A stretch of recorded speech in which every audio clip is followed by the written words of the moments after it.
Merhabalar, hoş geldiniz. Bugün, narsistlerle ilişkilerin daha karanlık ve daha rahatsız edici yönlerinden biri hakkında konuşacağız.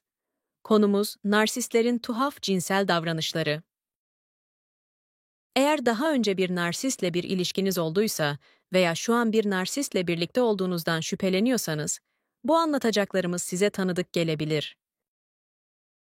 Narsistler, seksi çok garip ve manipülatif şekillerde kullanırlar ve bu yaklaşımları normalde olması gerekenden çok uzaktır. Şimdi, bu durumu 7 tuhaf davranışa ayırıp tek tek inceleyelim. 1. Mekanik bir eylem olarak seks. Bilmeniz gereken ilk şey, narsistler için seksin genellikle tamamen mekanik olduğudur. Yani herhangi bir duygusal bir bağ olmaksızın hareketleri yapıyorlarmış gibi hissedersiniz. Aslında, onlar için seks yapmak, mastürbasyondan farklı bir şey hissettirmez. Tek farkı bu eylemi gerçekleştirirken fiziksel rahatlama için başka birinin bedenini kullanıyor olmalarıdır. Narsistler, normal bireylerin aksine karşılıklı bir yakınlık arayışında değillerdir. İster vücudunuz, ister eliniz, ister saçınız, ister ağzınız veya gözünüz olsun, umurlarında değildir. Sizi sadece fiziksel bir ihtiyacı karşılamak için kullanırlar. Ve gerçekleştirilen eylemin duygusal yanından tamamen kopuklardır. Narsistlerin duygusal yakınlık içermesi gereken cinselliğe yaklaşımı, soğuk, robotumsu ve bir alışveriş işlemi şeklindedir. 2. Sizin cinsel arzularınızı size geri yansıtmak. Listemizde ikinci sırada bilmeniz gereken husus ise, narsistlerin sizin cinsel arzularınızı size geri yansıtmada inanılmaz derecede iyi olmalarıdır. İlk başlarda gerçekleşen sevgi bombardımanı ve baştan çıkarma aşamasında, size mükemmel bir sevgili gibi görünürler. Siz neye ilgi duyuyorsanız, onlar da ona ilgi duyarlar. Ancak bu sizi yanıltmasın. Her yaptıkları şey, sizi kendilerine bir şekilde bağlamak için uyguladıkları bir taktikten başka bir şey değildir. Aslında sizin sevdiğiniz şeylere ilgi duymuyorlar. Sadece sizin tercihlerinizi size geri yansıtıyorlar. Bunun sonucunda da sizi derin bir düzeyde anlayan birini bulduğunuzu düşünmeye başlıyorsunuz. Ancak farkına varmalısınız ki bunların tamamı sadece bir tiyatro oyunundan ibarettir. Narsist sizi kendisine her yönden bağladığına karar verdiğinde gerçek arzuları ve eğilimleri ortaya çıkmaya başlar. 3. Soğuk davranma ve isteksizlik. Üçüncü durum ise karşılaşabileceğiniz en garip davranışlardan biri olarak narsistlerin aniden geri çekilerek seksi size karşı bir silah olarak kullanmalarıdır. Tutkulu biri olmaktan tamamen soğuk olmaya geçebilirler ve hatta seksi tamamen kesebilirler. Bu rastgele kendiliğinden zamanla oluşan bir durum değildir. Narsistin planlayıp hesaplayarak yaptığı bir harekettir. Narsistlerin seksi geri çekmesinin nedeni, size olan ilgilerini kaybetmeleri değildir. Bunu sizi kendinize güvensiz hissettirmek ve aynı zamanda narsistin sevgisine muhtaç hissetmenizi sağlamak için yaparlar. O tutkuyu geri kazanmak için daha çok çalışacağınızı bilirler ve bu da kontrolü sağlamak ve sürdürmek için bir tür duygusal manipülasyondur. 4. Saldırgan ve sadist cinsel davranış. Listemizde dördüncü sıradaki durum ise narsistlerin seksi, saldırgan veya hatta sadist bir şeye dönüştürmeleridir. Yataktaki davranışlarının karşılıklı zevkten çok, baskınlık ve kontrolle ilgili olduğunu fark etmeye başlayabilirsiniz. Daha çok alt düzey narsistlerde yaygın olarak görülen bu davranış şeklinde, narsistler sınırları zorlayabilir, aşağılayıcı eylemlerde bulunabilir ve hatta rahatsızlık veya acıya neden olmaktan zevk bile alabilirler. Onlar için bu bir bağ kurmakla ilgili değildir. Sizi savunmasız veya sıkıntıda gördüklerinde hissettikleri güçle ilgilidir. Bu da narsistlerin egolarını besleyen bir kontrol biçimidir. 5. Kendine cinsel olarak takıntılı olmak. Beşinci maddemiz olarak, narsistlerin seks sırasında kendi kendilerine takıntılı olmalarından bahsedelim. Narsistler kendi görünümlerine takıntılı olmalarıyla ünlüdür ve bu durum yatak odasında da ortaya çıkar.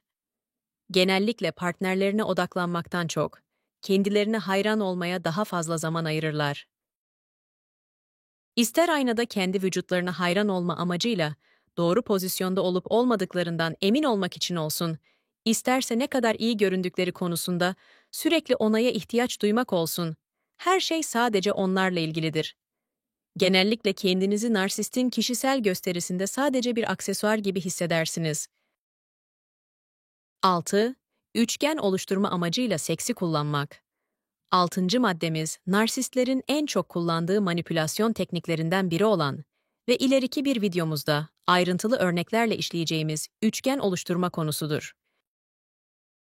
Narsistler üçgen oluşturma için bir araç olarak seksi de kullanırlar. Bunun anlamı, narsist ilişkiniz içerisine özellikle sizinle aynı cinsiyetteki diğer bireyleri gündeme getirerek, sizin narsistin dikkatini ve ilgisini üzerinizde tutmak veya çekmek için diğer kişilerle yarıştığınızı size hissettirmektir. Bu durum, duygularınızı manipüle etmenin en tuhaf yollarından biridir. Narsist başka bir kişinin kendisiyle romantik olarak ilgilendiğini ima edebilir veya sizin önünüzde başkalarıyla flört edebilir. Bu taktik, sizi kıskanç, güvensiz ve sürekli olarak narsistin onayı için mücadele eden biri haline getirmek amacıyla tasarlanmıştır. Bu durum asla sizinle ilgili değildir. Sadece sizi duygusal olarak kendisine bağlı tutmak için narsistin kullandığı yollardan biridir. 7. Frijitlik ve cinsel işlev bozukluğu. Son olarak, seks konusunda yelpazenin ters tarafında en uçta bir durumdan bahsedelim. Bunlar ise frijitlik veya cinsel işlev bozukluğu varmış gibi görünen narsistlerdir. Aniden sekse olan ilgilerini kaybedebilirler veya bunu yapamayacaklarını iddia edebilirler. Ancak burada yaptıkları ise sizi daha fazla manipüle etmenin bir yolu olarak bunu kullanmalarıdır. Narsistler seks yapmaktan uzaklaşarak sizin kendinizi reddedilmiş veya çekici olmayan biri gibi hissetmenize ve kendi değerinizi sorgulamanıza neden olurlar. Ancak gerçek şu ki, bu da kullandıkları diğer bir taktikten başka bir şey değildir. Narsistler sizden uzaklaşarak, sizin onları kovalamanızı ve kasıtlı olarak sizden esirgedikleri yakınlığı geri kazanmak için sizin sürekli daha çok çabalamanızı sağlarlar. Yukarıdaki 7 tuhaf davranışa, ek bonus bir davranıştan da bahsetmeden geçmek olmaz. Eğer bir somatik narsistle karşı karşıyaysanız, fiziksel görünümüne ve performansına takıntılı biriyle karşı karşıyasınız demektir. Bu tip narsistler seksi bir spor gibi ele alırlar. Nasıl göründüklerine ve nasıl performans gösterdiklerine odaklanırlar.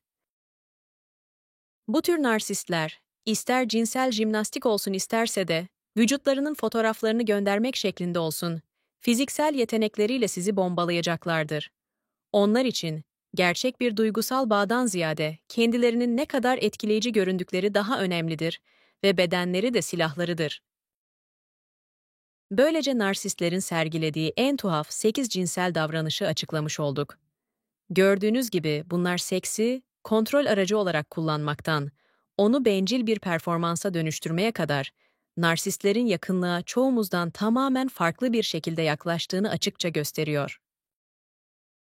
Daha önceki bir videomuzu tamamen narsistlerin çok farklı kategorilerde olduğunu ayırmıştık. Bir diğer videomuzda da kadın ve erkek narsist oranları ve farklılıklarından bahsetmiştik. Genelde narsistler ve cinsellik konuları konuşulduğunda, daha çok erkek narsistlerin kadın kurbanlara uyguladıkları manipülasyonlardan bahsediliyor.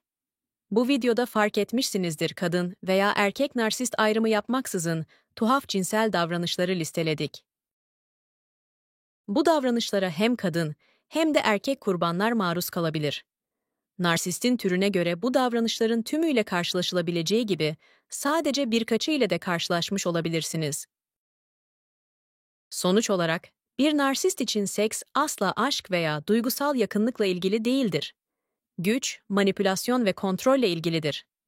Bu video karşılaşmış olabileceğiniz garip davranışlar hakkında size yardımcı olduysa, videoyu beğenmeyi, bunu duyması gereken başka bireylerle paylaşmayı ve ilişkiler ve kişilik bozuklukları hakkında daha fazla bilgi için kanalımıza abone olmayı unutmayın.